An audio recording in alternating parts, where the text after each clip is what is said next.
सौतेली चिड़िया मौसी। ये कहानी एक चंपकवन नाम के जंगल की है, जहाँ पर एक कुहू नाम की चिड़िया अपने पति पिंटू के साथ रहा करती थी।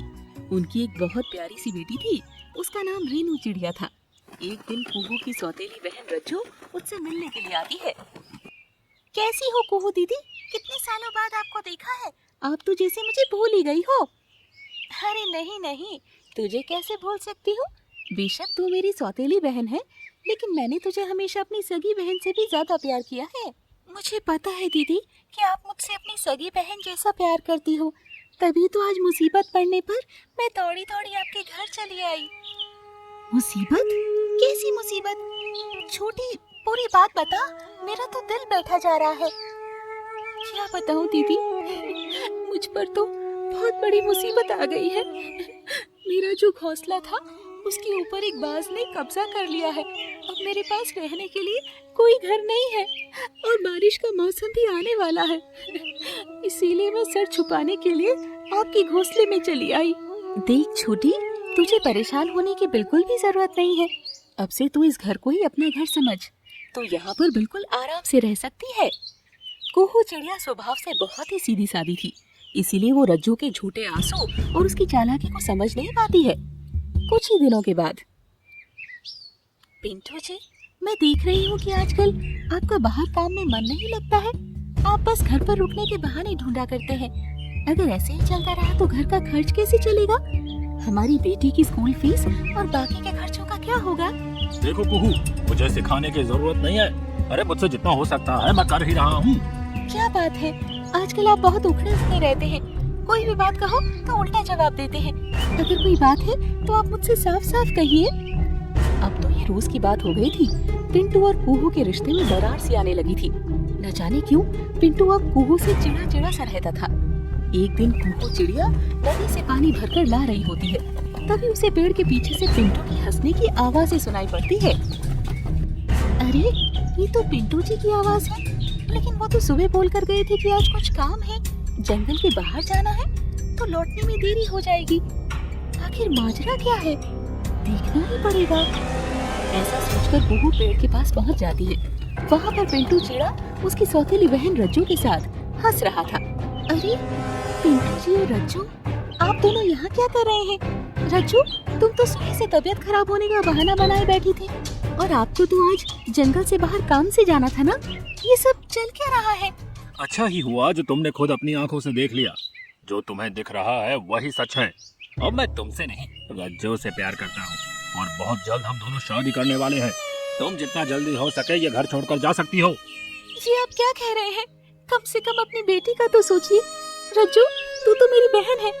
मैंने बहन समझकर तुझ पर एहसान किया और तू मेरा ही घर तोड़ने लगी। अरे शर्म नहीं आई तुझको? अरे जाओ जाओ, मेरे मुंह लगने की जरूरत नहीं है। पहले अपना पति संभालो, फिर मुझे ज्ञान देना। तुम्हारी जैसी बदसूरत चिड़िया के साथ पिंटू जी ने पता नहीं कैसे इतने साल बिता लिए। बेचारी कुहू चिड़िया के पैरों के नीचे से तो जैसे जमीन ही निकल जाती है। वो रोते रोते अपने घर आती है। बेटे रेनू, अब तुम्हें और मुझे ये घर छोड़कर यहाँ से जाना होगा। तुम्हारे पापा और रज्जू मौसी शादी कर रहे हैं। ये कैसी बातें कर रही हो माँ? ऐसा कैसे हो सकता है? क्या पापा हमें इस घर से बाहर निकाल रहे हैं?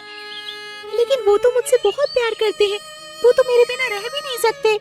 अब आपके पापा पहले जैसे नहीं रहे बेटा।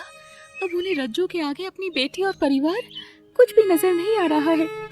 तभी रज्जू और पिंटू भी घोंसले में लौट आते हैं। देख कुहू, जल्दी से जल्दी अपना और अपनी बेटी का सामान लेकर इस घर से बाहर निकल जा। अब मैं तुम दोनों को इस घर में एक मिनट भी बर्दाश्त नहीं कर सकती। रज्जू की बात सुनकर कुहू अपनी बेटी रेनू को लेकर वहाँ से निकल जाती है। रास्ते में, माँ, मुझे ऐसे लगता है कि हमें घोंसला छोड़कर नहीं आना चाहिए था। मेरे पास एक योजना है। फिर रेनू अपनी माँ को पूरी योजना समझाती है और वापस अपने पिता के पास लौट जाती है।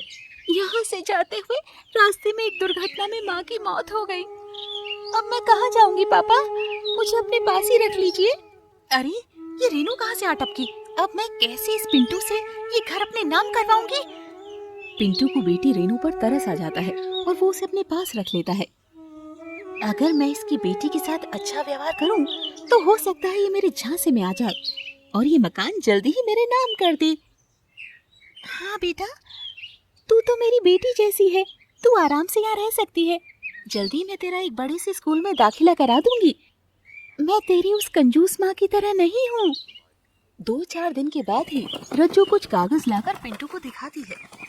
सुनिए, मैं रेनू का दाखिला शहर के बड़े स्कूल में करा रही हूँ। आप बस इन कागजों पर दस्तखत कर दीजिए, बाकी मैं देख लूंगी। पिंटू चिड़ा झटपट कागजों पर दस्तखत कर देता है। अगले दिन सवेरे ही रज्जू सारा सामान समेट कर भाग रही होती है। तभी सामने से कुहू चिड़िया और रेनू चिड़िया उसे पकड़ लेती है। जल्दी बाहर आ जाइए पिंटू जी, ये देखिए आपकी रज्जू आपका घर छोड़कर भाग रही है। और ये बैग में क्या छुपा रही है, दिखाओ। शोर सुनकर पिंटू भी हैरान होकर बाहर निकल आता है। ये देखो, इसने धोखे से हमारा ये घर अपने नाम करवा लिया है और अब ये आपका मकान और घर का सारा सामान समेटकर यहाँ से भाग रही है। ये क्या कर रही हो रज्जो? अरे मैंने तुम्हें क्या समझा और तुम क्या निकली? और कहो तुम जिंदा हो?